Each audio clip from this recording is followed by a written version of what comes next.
nous dans l'actualité en débat. Dans ce jeudi, nous sommes aujourd'hui le jeudi 8 octobre 2020. Aujourd'hui, je serai avec Abbas Issaka, le patron du journal, le Mania Libéré Tchabouré à la dernière minute. Nous a laissé tomber, mais on espère le revoir prochainement dans cette émission. Abbas, bonjour. Bonjour Anita, bonjour à tous les téléspectatrices de la télévision E47 qui nous suivent en ce moment. Comment vous allez à la Covid-19? On est là, on dit à la Covid. On va à la Covid-19. Eh bien, on va commencer avec la sensibilisation sur le coronavirus. Aujourd'hui, c'est vrai que le nombre de cas confirmés augmente, le nombre de décès aussi, nous sommes à pratiquement 50 décès aujourd'hui. Ouais, mais au même moment, il y a des gens qui pensent que la maladie n'existe pas. Ça devient inquiétant. Il y a des gens qui pensent que la maladie n'existe pas. C'est là où ça inquiète. C'est le paradoxe. Ça est en train d'inquiéter puisque c'est par rapport à la chose, lorsque le gouvernement a demandé de dire, comment on dit ça, il y a un relâchement total. Vous voyez que dans la population, il y a beaucoup qui ne veulent plus respecter les mesures barrières, les attroupements s'accentuent. Vous allez voir on dirait que c'est maintenant que les attroupements ont commencé. Voilà. Au début, ça se respectait un peu, mais maintenant, les week-ends, lors des funérailles, les enterrements, les attroupements, ça, c'est pas possible. Tous les week-ends, quand vous allez à des enterrements, vous allez penser que les gens s'en foutent pas mal de cette pandémie, alors que c'est maintenant que les gens devaient prendre conscience et respecter les mesures barrières. Et on ne comprend plus rien dans cette histoire. Et il y a de ce côté, il y a des gens qui sont en train de dire que la maladie n'existe pas, alors qu'au bon moment, on enregistre des gens. Aujourd'hui, nous sommes à 50, on a dépassé la barre de 50. Les contaminations aussi s'accentuent.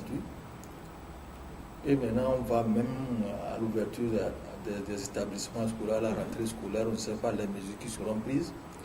Parce que jusqu'à là où nous sommes aujourd'hui, le 8, la rentrée, elle est maintenue. La rentrée est maintenue jusqu'à sa date, le 20 octobre prochain, c'est-à-dire dans 20 jours, il y aura la rentrée. Et on ne voit pas les mesures qui sont en train d'être prises. Le ministre, l'ex-ministre de l'Éducation, Achadiji, a parlé de la construction des appartements améliorés afin de permettre de désengorger les salles de classe, comme les enfants 30 par classe. Mais jusqu'à ce jour, on ne voit pas ces appartements commencer par s'ériger. Appartements améliorés, on ne sait pas de quoi il s'agit.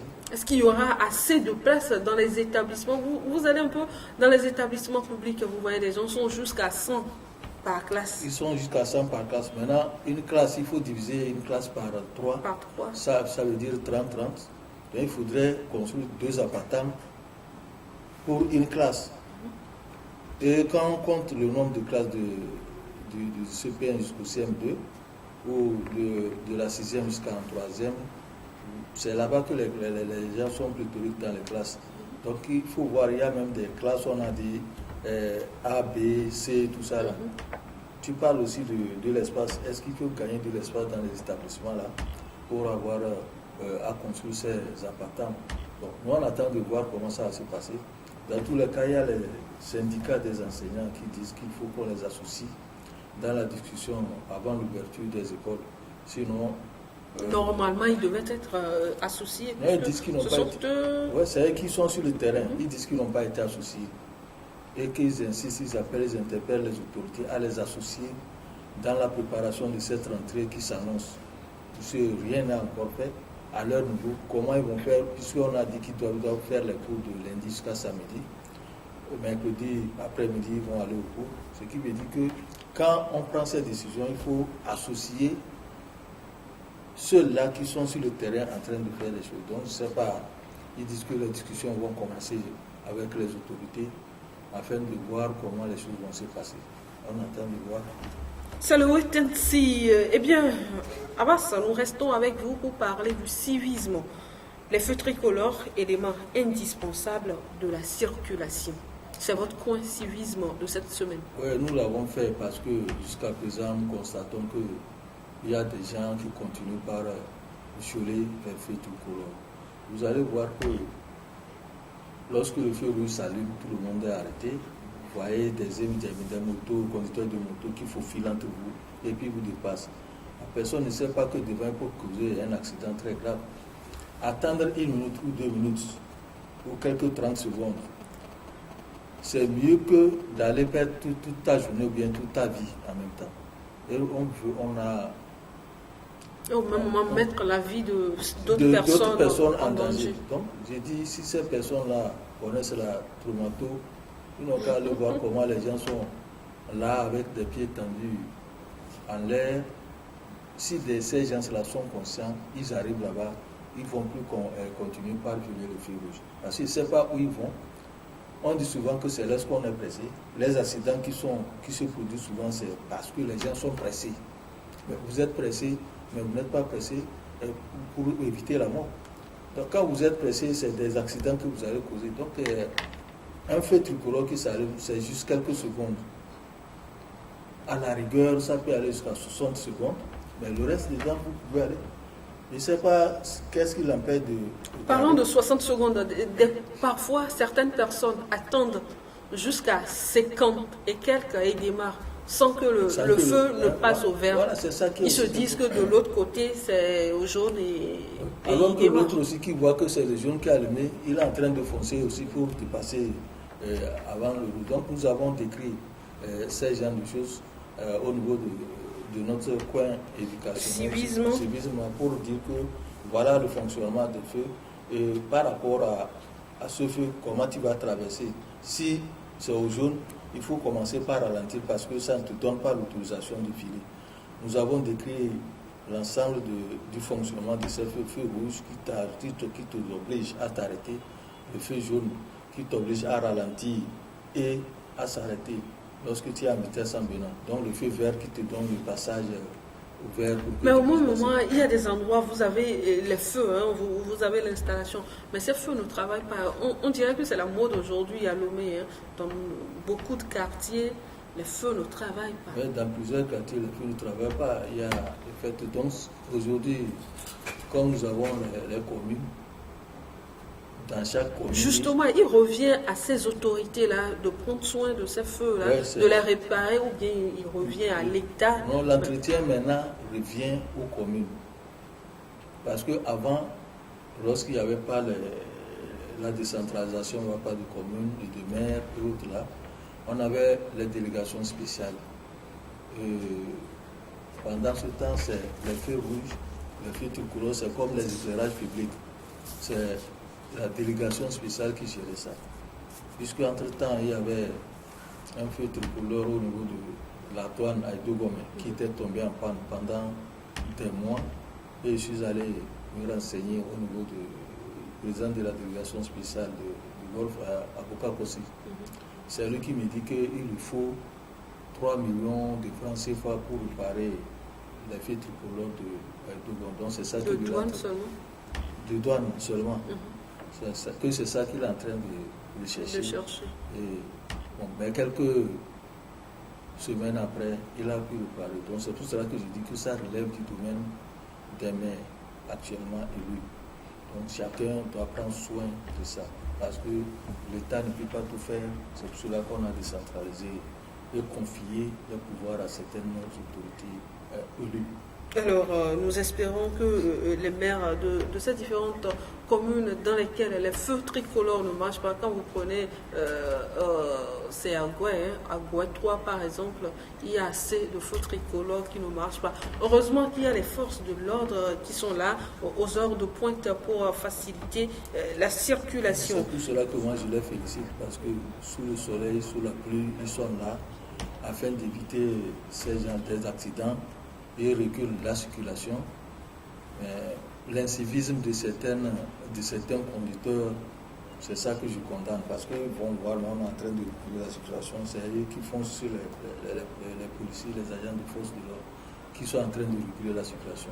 Je pense qu'il faudrait... On leur dit d'attendre, c'est à ce moment... Ils foncent. Donc je pense qu'il faut être plus responsable et dire que lorsqu'on nous dit attendre, il faut attendre le temps qu'on dégage. Parce qu'il y a un problème qui se pose, on ne veut pas que des accidents aient lieu, on veut diminuer le nombre d'accidents. Et pendant ce temps, il y a certains qui ont vendu leur vie, ils disent qu'ils vont aller. Quand ils tombent maintenant, les gens vont commencer par s'alarmer pour s'apitoyer sur son alors que c'est lui qui a causé son accident. Donc il faudrait que les gens soient... De toutes les façons, c'est une vie humaine. On doit s'apitoyer. On s'apitoie sur ton sort lorsque tu es conscient. Quand quelqu'un n'est pas conscient, il va un accident, il va à un trou et puis il va tomber dedans. Est-ce que vous allez vous histoire sur son sort? C'est lui qui a provoqué ça, non? Alors, nous allons parler politique à présent. Le 5 octobre dernier, cela faisait 30 ans qu'une partie de la jeunesse togolaise avait exprimé sa révolte face à la dictature, ouvrant ainsi la voie à la démocratie dans notre pays. Abbas, 30 ans après, est-ce qu'on peut dire qu'aujourd'hui, nous sommes en démocratie? Bon, on peut dire que c'est un verre à moitié plein et à moitié vide, parce que la démocratie, on l'a, le multipartisme, on l'a également. La liberté d'expression, on l'a. La liberté d'opinion, chacun a sa liberté de s'exprimer. Donc aujourd'hui, on parle de la démocratie. Peut-être que ce qui reste pour les gens, ils parlent de l'alternance. C'est ça qui reste. Sinon, tout ce qu'il y a pour la démocratie, on a les institutions de la République qui travaillent normalement. C'est le changement du pouvoir, parce qu'il y a eu un changement également, mais quand Feu Yadema est décédé, il y a eu des élections qui ont amené quelqu'un, puisque Faure Gnassingbé n'était pas au pouvoir depuis 50 ans, n'était pas au pouvoir depuis les années 1960. On a connu les présidents. Maintenant après Yadema, c'est Faure. Seulement que on parle de la même famille et du même parti. Même si aujourd'hui, c'est unir, ce n'est plus le RPT. RPT à Midi. Donc les gens ne continuent pas à dire que c'est ça seul qui reste. Sinon, au plan démocratique, on a la démocratie. Parce que quand vous prenez ce qui s'est passé dans les années 90, avant les années 90, c'était un parti unique, un parti État, où on prélevait même directement à la source sur les salaires des gens pour cotiser pour le RPT. Donc c'est un prélèvement à la source. Sur ton salaire, il y a les impôts qu'on prélève. Donc que vous acceptiez ou non Non, c'est que c'est directement un impôt sur ces revenus-là. Tous tes impôts-là, tous les impôts qu'on défalque, il y a aussi la cotisation pour le parti. C'est un parti. Même si je ne suis pas membre du parti. Tout le monde était membre, absolument. Qu'on le veut ou non, tout le monde était membre. C'est un parti État, un parti unique. Donc c'est ça qui a fait que les gens se sont revoltés. Et en 89, on a vu qu'en 89, c'est des étudiants sous la coupole de la CDP, un parti illégalement installé qui n'est pas au Togo, qui envoyait des étudiants dans les villas pour jeter les tracts, dénoncer les dérives du pouvoir, avec des tons très véhéments. Lorsque vous levez dans vos villas, vous allez retrouver même des tracts qui circulent et vous lisez. Donc vous cachez même pour lire ça. Et par après, on a pu arrêter les étudiants qui étaient à la base de ces tracts, qu'on a jugé en septembre, et que le délibéré était prévu pour le mois de 5 octobre. Dans ce mois, les étudiants s'étaient préparés. Je pense que au niveau en 90, tout était préparé en arrière-plan, que les gens ne savaient pas. Donc, quand on a renvoyé le procès en délibéré pour le 5 octobre, il faut souvent que les étudiants se sont dit non, d'ici là, ça doit être une révolution en même temps. Et accompagné de ce qui se passe avec Mitterrand qui avait dit que désormais tous les pays qui vont être démocratiques seront soutenus par la France. Donc on a lié l'aide des États européens à la démocratie. Et après le discours là, le général Yadema a organisé un conseil national et a envoyé même les dignitaires du régime à l'intérieur du pays pour demander si les Togolais veulent aller au multipartisme, à la démocratie. Donc les émissaires sont revenus de rendre compte pour dire que non, les populations de l'intérieur, les populations du Togo refusent, rejettent la démocratie. Donc tout ça, là, on dit que non, si on reste dans ce système, ça ne peut pas aller. Et le 5 octobre, lorsque le délibéré allait être donné pour ces étudiants qui distribuaient les tracts, le tribunal était prêt. Dehors, c'était plein rempli d'étudiants et de curieux et qui ont entonné l'hymne national, Terre de nos aïeux, qui avait été interdit. Et ils entonnaient ça sans arrêt. Donc le président du tribunal, dans le temps, c'était le ministre actuel de la Justice, Aboutomé. Pius Aboutomé. Donc le procureur, c'était Abdou Asma. Était président de la Cour constitutionnelle. Donc c'était eux. Donc ils étaient débordés par les cris dans la salle, avec cris révolutionnaires, les chansons révolutionnaires, l'hymne national. Et Abdou Asma a fait appel à l'armée. En ce moment, il n'y avait pas assez de forces de sécurité. Et l'armée est venue. Est-ce que juste parce qu'on est débordé, on doit faire appel à l'armée? Puisqu'ils n'arrivaient pas à maintenir la salle. On ne peut pas dire vider la salle. Quand on parle de l'armée... Oui, c'est ça, l'armée, parce qu'il n'y avait pas assez de forces de sécurité, de forces de l'autre comme actuellement. Donc l'armée est arrivée, il fallait voir la dépendance. Donc c'est quand les gens sont sortis là, on ne sait pas comment ça s'est passé. Au moment où les gens étaient sautés même des fenêtres du tribunal, la ville s'est enflammée. La ville, on avait des barricades un peu partout. Lomé, la capitale, était devenue noire. Et c'est en ce moment que les avocats, il y a des gens, on ne pouvait même plus. Ça, Lomé était déjà, comment on dit ça? Lomé était reconnaissable. Tout fait, tout ça.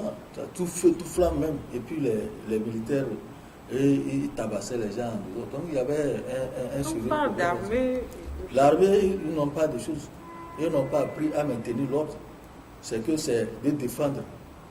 Quand l'armée descend, c'est pour défendre, parce que le régime, il y a des mois... Pendant ce temps, Abdou Assouma même était où? Ils ont quitté, ils sont rentrés dans leur bureau. Donc c'est les avocats et les étudiants qui subissaient les gaz lacrymogènes et les coups des militaires. Donc, et pendant ce temps, la ville était totalement à feu et à sang. C'était noir. Et les avocats sont allés voir Yadema, Sansoma.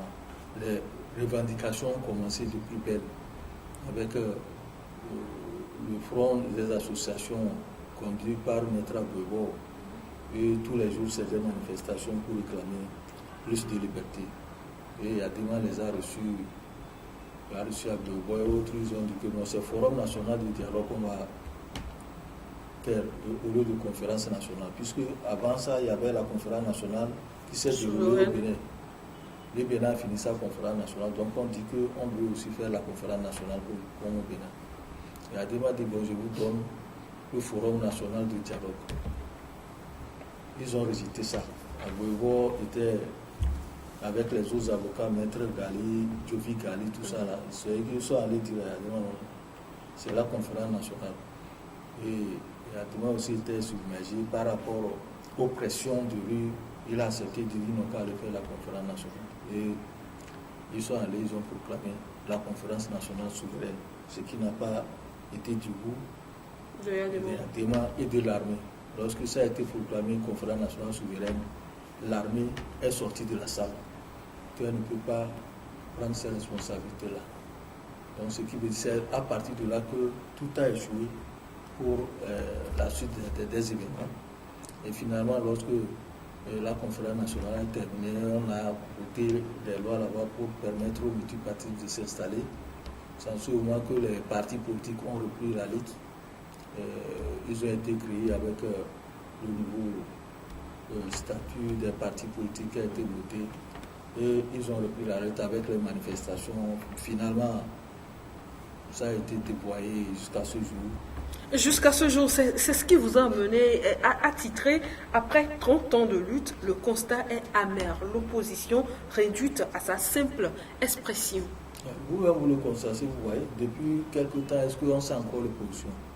Aujourd'hui, quand vous allez entendre l'opposition, c'est sur les radios qui vont parler sur les radios pour crier, et puis sans rien faire. C'est-à-dire, on gueule, on ne pose pas d'actes, on n'arrive plus à regrouper les militants. Puis 30 ans après, et puis avec ce qui s'est passé en 2017, les gens croyaient que ça va être comme ce qui s'est passé dans les années 90.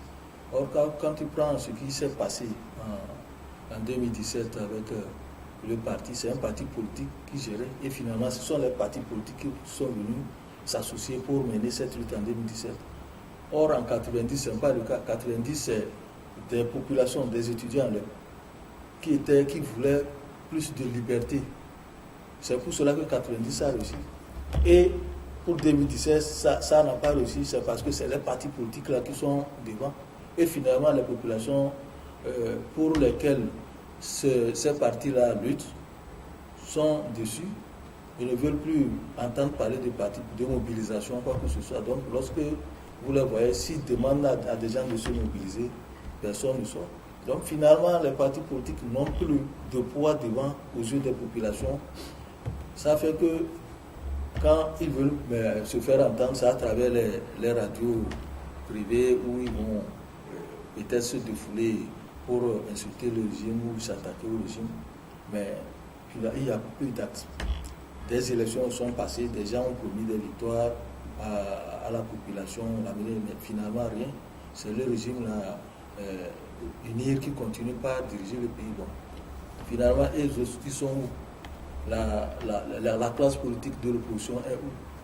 Elle est là à se mettre des bâtons dans les roues parce que si c'est depuis 90, si ce n'est pas moi, l'autre ne peut pas passer. Parce qu'il y a un truc d'égo qui est là, qui fait que personne... Mais finalement, depuis 30 ans, c'est la même chose, hein, c'est la même histoire. Chaque temps, c'est la même chose. Qu'est-ce que l'opposition togolaise peut faire aujourd'hui pour rompre avec cette monotonie dont vous parlez tout à l'heure? Qu'est-ce qu'ils ont à faire? C'est Puisqu'en temps, ils avaient parlé de moyens, c'est parce que l'opposition ne dispose pas d'assez de moyens pour affronter l'adversaire d'en face. Est-ce que c'est les moyens ou bien c'est le comportement de l'opposition? Aujourd'hui, il y a certains qui réclament une conférence nationale de l'opposition. C'est-à-dire que l'opposition n'a qu'à rester et discuter entre elles. Puisque malgré les unions qu'ils font, ils font des unions, il y a des gens qui ont dit que nous sommes unis, nous sommes dans un cercle. Ça, c'est nous qui sommes les vrais opposants. Ceux-là qui ne sont pas avec nous ne sont pas des opposants. C'est les gens issus du parti au pouvoir. Donc ça fait que la lutte n'aboutit pas. Quand vous classez, catégorisez les gens entre vous, l'opposition, ça ne peut rien donner comme résultat. C'est ça qui a fait que la population même est déçue du comportement de cette opposition. Lorsque vous êtes là, vous luttez pour un but. Vous avez un objectif, c'est d'amener l'alternance, de faire de sorte que l'alternance arrive. Et vous dites que vous classez maintenant, catégoriser l'opposition, que cela ne peut pas faire l'union avec nous. Et depuis même avec Gilles Olympio jusqu'à arriver à Jean-Pierre Fabre, jusqu'à ce jour-là, c'est comme ça se passe. Ça fait que l'opposition n'arrive plus à tenir devant le pouvoir. Et en plus de ça, comme tu l'as évoqué, le manque de moyens. Vous n'allez pas voir un opposant aujourd'hui au Togo qui va vous dire qu'il a des moyens pour affronter. Quand vous prenez ce qui se passe au Bénin, c'est les moyens qui ont amené Talon au pouvoir. Vous prenez un peu partout. Là, ce sont des hommes d'affaires qui ont parlé. C'est les hommes d'affaires qui parlent. Ici, là, quel opposant tu as vu faire des affaires? Quel opposant tu as vu être à un poste ou bien... Parce que pendant longtemps, on dit aller travailler avec le pouvoir pour aussi avoir des moyens. Ils ont refusé. Kaboré, qui est président au Burkina Faso, il a travaillé sous Compaoré. Il était président de l'Assemblée nationale. Ils ont travaillé ensemble pour avoir des moyens. Il y a en Côte d'Ivoire, c'est la même chose. Ouattara et au Sénégal, c'est la même chose. Les gens, les ministres qui sont, les présidents qui sont là ont toujours travaillé avec les présidents. Quand l'autre Abdoulaye Wade, c'était dans les années 2000, il était venu ici au Togo. Il a demandé à l'opposition de rentrer au gouvernement, que c'est comme ça que lui l'a fait pour devenir président. Agboebo l'a rabougré, personne n'a. Agboebo dit non, que ce n'est pas la peine. Ils vont aller manger avec le diable. Et qui est c'est ça qui les suit. Mais entre-temps, Agboebo était Premier ministre dans ce pays. Entre-temps, il était Premier ministre. Et quand il est Premier ministre, il y a vu qu'une partie de l'opposition ne l'a pas suivi parce qu'il est Premier ministre. C'est là de guerre entre l'opposition elle-même. L'opposition s'oppose elle-même. Donc, Agboebo était Premier ministre. L'UFI dit que moi, parce que ce n'est pas moi, je ne vais pas travailler avec Agboebo. C'est une feuille de route, un APG, un accord qui devait être exécuté. Cet accord-là n'a pas été exécuté parce qu'il y a une partie de l'opposition qui a dit on ne va pas travailler avec celui-ci parce qu'on ne s'entend pas. Si on avait pu avoir ce qu'on appelle appliquer cet accord-là en 2007, à ce jour-là, le Togo serait déjà ouvert. Vous avez vu que par rapport aux réformes dont on a réclamé, un tour, c'est depuis 2007 qu'on a dit de faire un tour et le scrutin à 2 tours et le mandat limité à 2. Mais on a commencé par faire ça, les gens sont sortis, les dialogues se sont suivis. On a entendu fumée blanche en vert et puis zéro. À l'Assemblée nationale, 2010, on a dit fait de telle sorte que 2010, on puisse limiter le mandat de formation. À l'Assemblée, les gens ont rejeté parce que c'est unir aussi à dire non. Quand les gens ont commencé par évoquer le principe de la rétroactivité de la loi. Et ils nous disent, bon, si c'est ça, on ne va pas voter. Agboebo a dit à l'opposition, à l'Assemblée nationale, que faire de telle sorte qu'on considère le mandat de formation de 2005 à 2010 comme un mandat perdu, c'est-à-dire sacrifié. Mais mettons les règles, on limite le mandat à partir de 2015. Donc, ce qui veut dire que 2010, 2015, ça le fait un premier mandat. Et 2015-2020, deuxième mandat, il part. Si on prend ça, on vote ça à l'Assemblée nationale, ça peut aller. Il y a des juristes, au niveau de l'ANC qui disent que jamais, si on vote aujourd'hui, la force va partir. Il va partir 2015. Finalement ils étaient obligés d'accepter ça. Malheureusement, c'est vrai qu'ils n'étaient pas à l'Assemblée quand la loi est votée, mais bon, c'est ce qu'ils refusaient qui est arrivé finalement. Et finalement, c'est ça, ils ont refusé.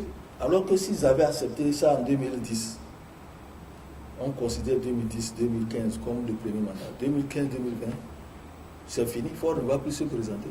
Aujourd'hui, on aurait déjà obtenu ce qu'on appelle l'alternance. Mais avec leurs calculs politiciens qui ne savent même pas où on va, ça nous a amenés ici.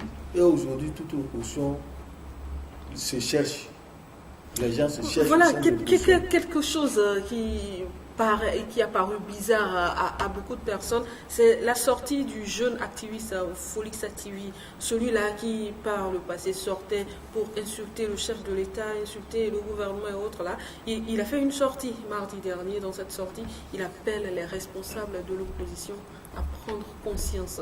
Et c'est-à-dire que le jeune commence par voir déjà ce que les vieux n'ont pas vu très tôt. Oui, les jeunes commencent par voir ce que les gens n'ont pas vu très tôt, puisque quand vous le prenez, c'est lui qui était sur le terrain, il voulait s'agiter, tout ça là.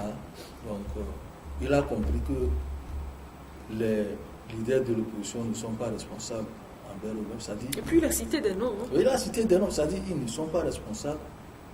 Et l'appel qu'il a lancé, si c'est entendu, ça peut aller, ou soit c'est le renouvellement de la classe politique qui peut amener à faire quelque chose. Sinon, actuellement, par rapport à ce jeune, il y a des gens qui vont dire que lui, il est né quand il vient nous donner des leçons. Peut-être qu'il a pris quelque chose, on ne sait pas. Hein, parce que le jeune là n'est pas habitué à parler ainsi. J'ai trouvé ses propos très sages cette fois-ci. Hein, puisqu'il se rend sage. Il se croyait qu'en suivant l'opposition là, ça allait donner quelque chose. Il a tenu des propos qui l'ont conduit en prison et autres. Aujourd'hui, ça s'agit. Quand on commence par s'agir, il faudrait que le reste de l'opposition puisse aussi prendre conscience de ce qui se passe pendant 30 ans on ne peut pas faire une lutte pendant 30 ans sans aucun résultat. Et les gens dedans sont en train de vieillir. C'est quand même bizarre, hein, 30 ans. 30 ans. Tout ce qu'on a eu à perdre, les manifestations, les discussions, les dialogues et autres là. Et on ne trouve aucun résultat aujourd'hui. Aucun résultat. Maintenant, moi j'ai l'impression que l'opposition même a honte d'elle-même. C'est-à-dire elle a la tête baissée, puisqu'elle ne peut pas regarder les gens en face.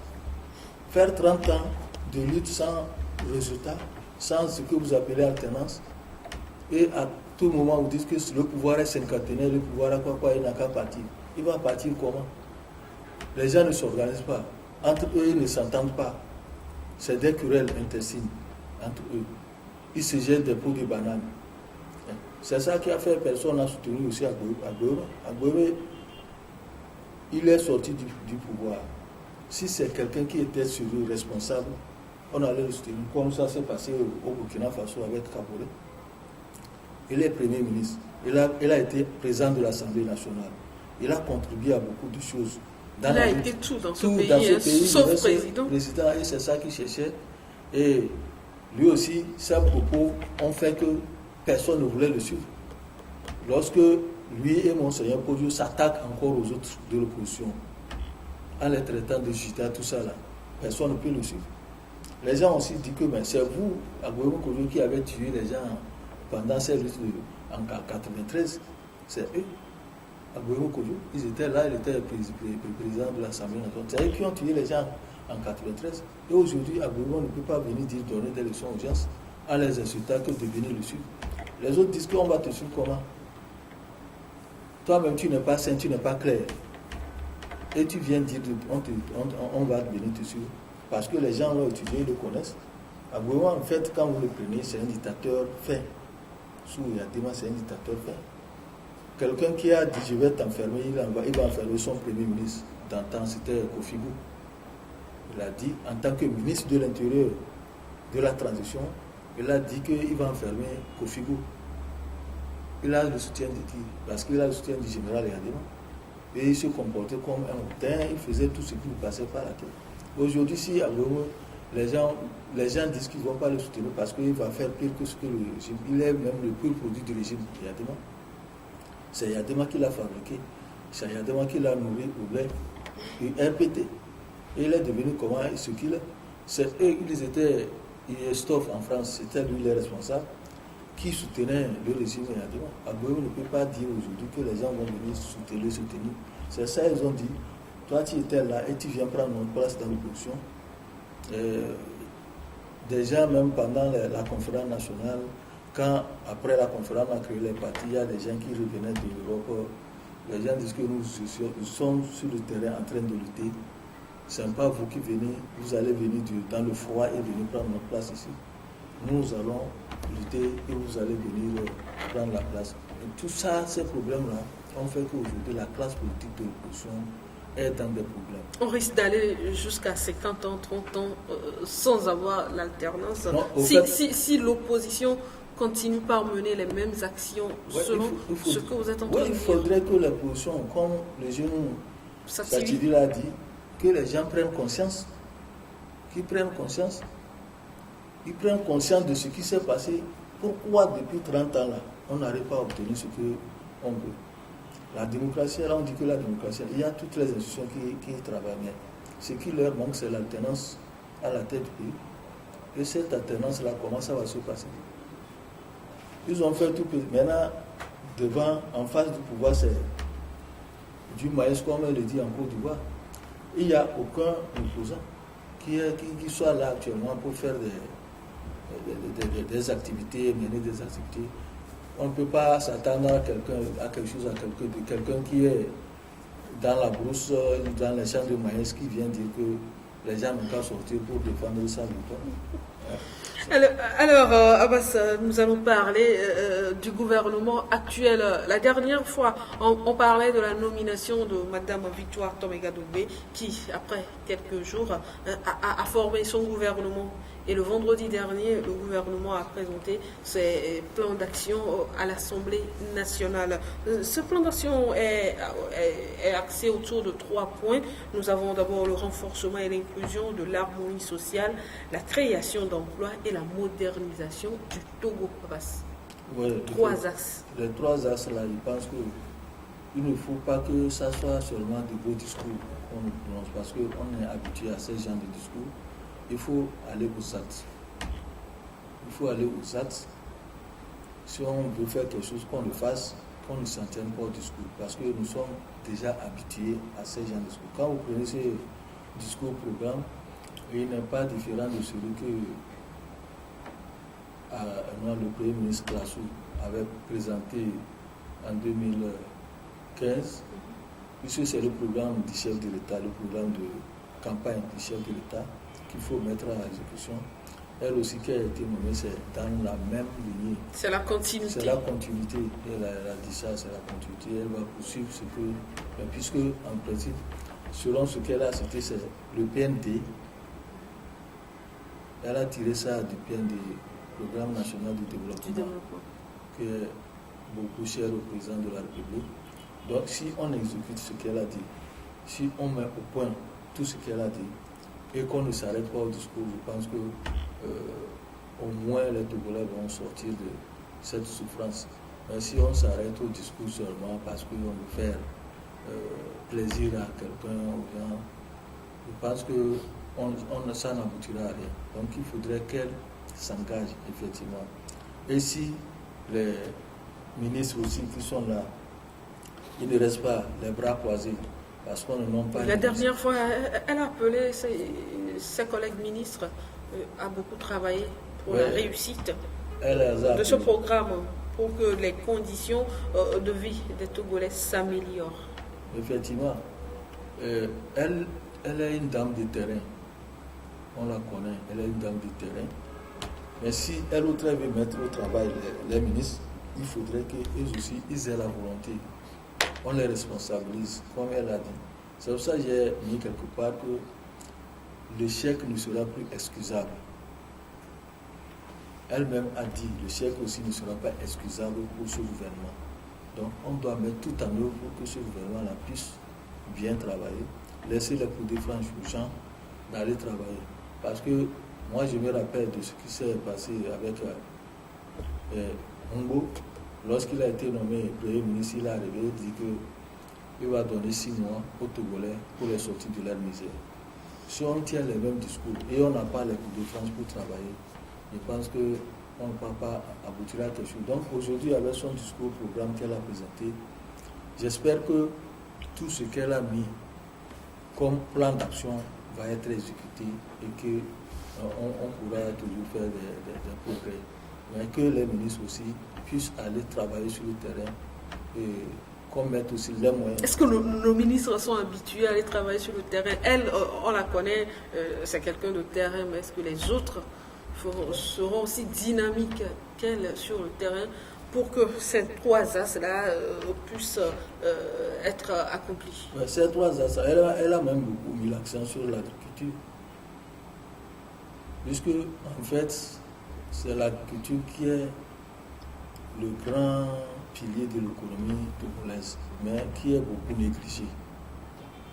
C'est beaucoup négligé parce qu'on a mis dans la tête des enfants, lorsqu'on était enfant, quand vous allez à l'école, il faut aller à l'école.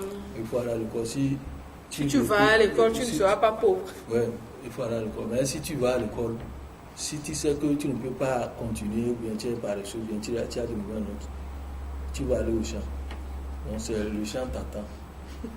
Donc ça là, et on a contribué à construire nos enfants en banalisant ce que c'est que l'agriculture. On dit qu'embrasser l'agriculture là, c'est le truc des pauvres. Alors que quand vous allez dans les pays européens, c'est quand on appelle un fermier, c'est les fermiers qui sont les plus riches.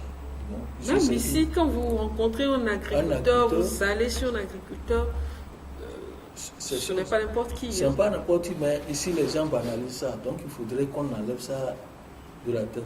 À l'université, il y a une école d'agronomie qui forme les gens en agriculture. Et quand vous allez voir, on était étudiant là-bas, là, on dit que sur l'agronomie, là, c'est quoi? Donc on minimise ça, alors que c'est les gros. Il faut les voir aujourd'hui. Il faut les voir aujourd'hui. Quand ils vont dans les champs, dans les élevages qu'ils font, ils savent qu'ils sont les plus riches, plus que les fonctionnaires même. Puisque nous, on dit qu'il faut aller à l'école pour être un grand quelqu'un. Alors qu'on peut aller à faire l'agriculture pour être un grand quelqu'un. Aujourd'hui, on a banalisé ça. Donc, elle a mis des accents sur certains secteurs de l'économie nationale qui vont faire que les gens... L'une des décisions qu'elle a prises avec ses collègues même à la primature, c'est que désormais à la primature, on travaille 6 sur 7 oui, dans la semaine. 6 sur 7, c'est pour dire que... Maintenant, l'administration va booster un peu de ce côté. Oui, puisque c'est elle qui va faire booster l'administration. Quand on dit l'exemple... Si on peut le faire ainsi dans tous les services, ce serait... quelque part. Donc, elle donne un exemple. Ce serait beaucoup plus intéressant. Là, si la tête dit ça, et vous voulez vous mettre en deçà de ce que la tête dit, c'est que vous serez sanctionné. Aujourd'hui, après ça, il faudrait qu'il y ait, comme ils le font d'habitude, un séminaire gouvernemental pour finalement spécifier, responsabiliser les ministres dans le travail qu'on leur donne. Et puis une chose est de venir au travail de lundi à samedi par exemple, mais l'autre chose c'est de rester au travail et de travailler. C'est de rester au travail et de travailler. Et vous allez voir qu'il y a certains qui viennent même, c'est juste pour signer. Pour signer et puis il dépose sa veste sous prétexte qu'il est là, alors qu'il est sorti pour faire ses affaires. C'est en tant que Yadima faisait des descentes inopinées dans le service public et constate qu'avec amertume qu'il y a des gens qui ne sont pas là pour travailler. Les gens sont, alors qu'ils cherchent le travail à faire, mais vous les voyez. Aujourd'hui, avec cette nouvelle équipe gouvernementale, je pense que les gens, on va remettre les gens. Je crois qu'en commençant par la tête, Madame le Premier ministre va devoir instaurer ça dans tous les départements. Quand vous allez dans l'administration, il faut sentir qu'on est allé quelque part et qu'on doit nous recevoir. Quand vous voyez l'administration actuellement, ce qui se passe surtout au niveau de l'accueil, c'est déplorable. Des secrétaires qu'on a nommés pour des accueils, au niveau de l'accueil, c'est totalement déplorable. Il faudrait qu'on revoie ça pour que l'administration puisse marcher.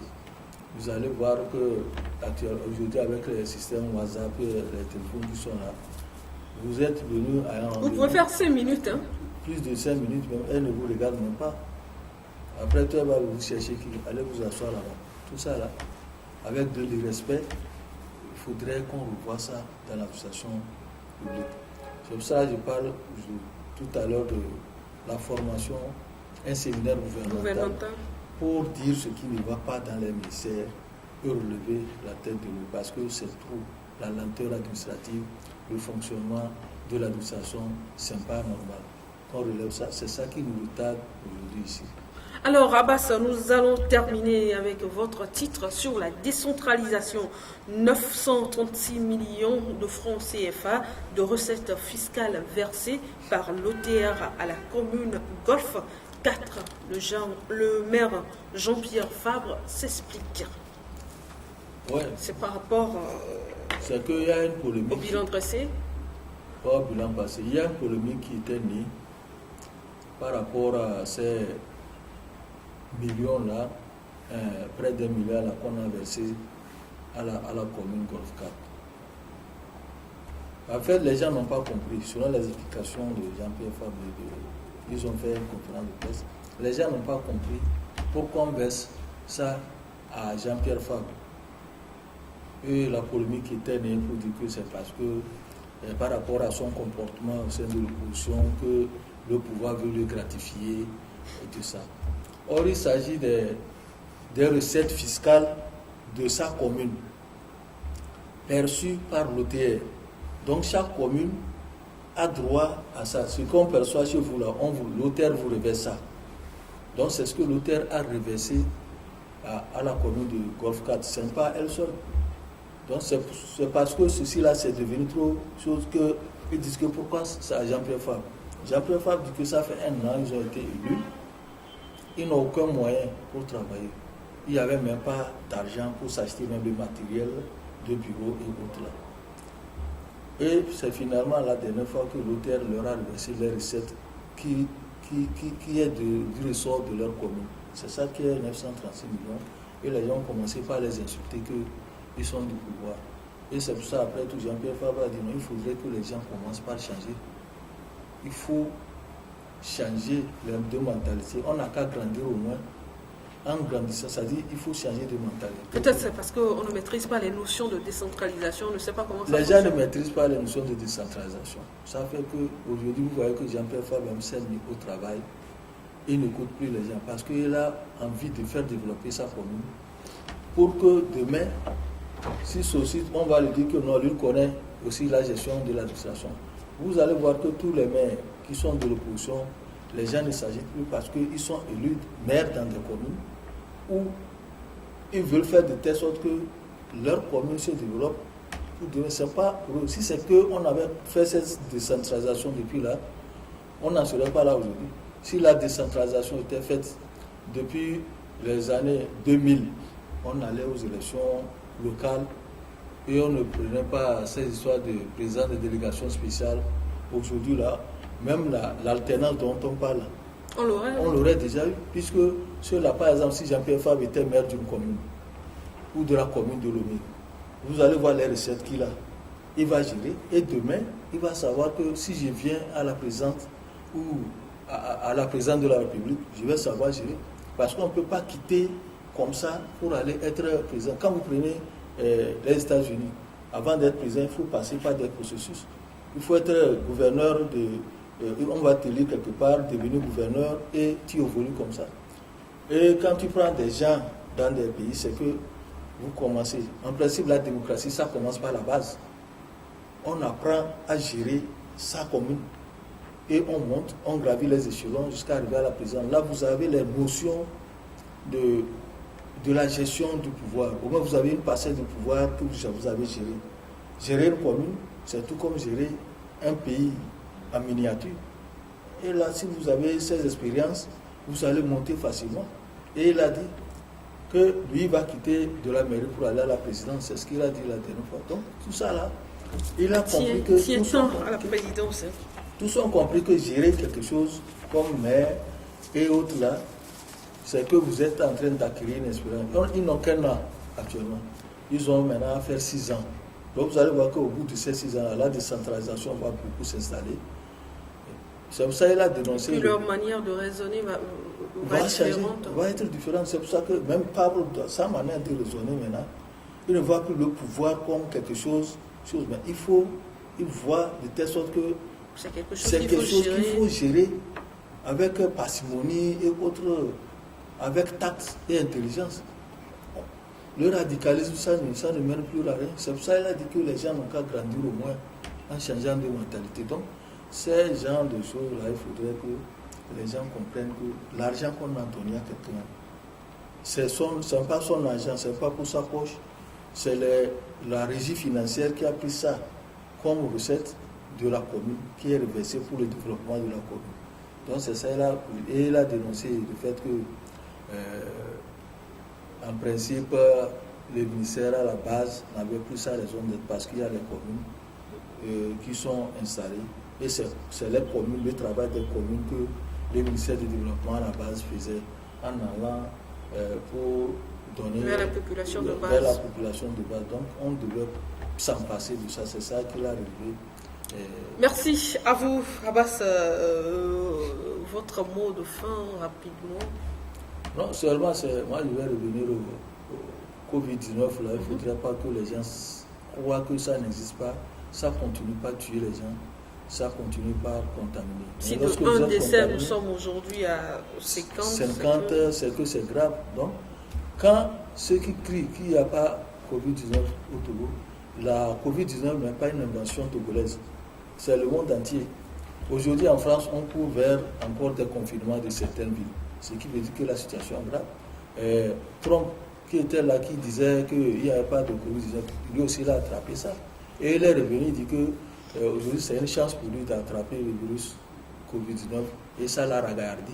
Ce qui veut dire qu'il est conscient, lui qui disait qu'il n'y a pas il n'y a pas la maladie. Qu'il n'y a pas de maladie, tout ça là, et il se promène avec des gens sans chose. C'est garde rapprochement. Malheureusement, c'est quand il a commencé par porter des masques qu'il a eu. Hein? Donc, ceux qui croient qu'il n'y a pas ça, il ne faut pas mettre ça dans sa tête. Les mesures barrières sont là.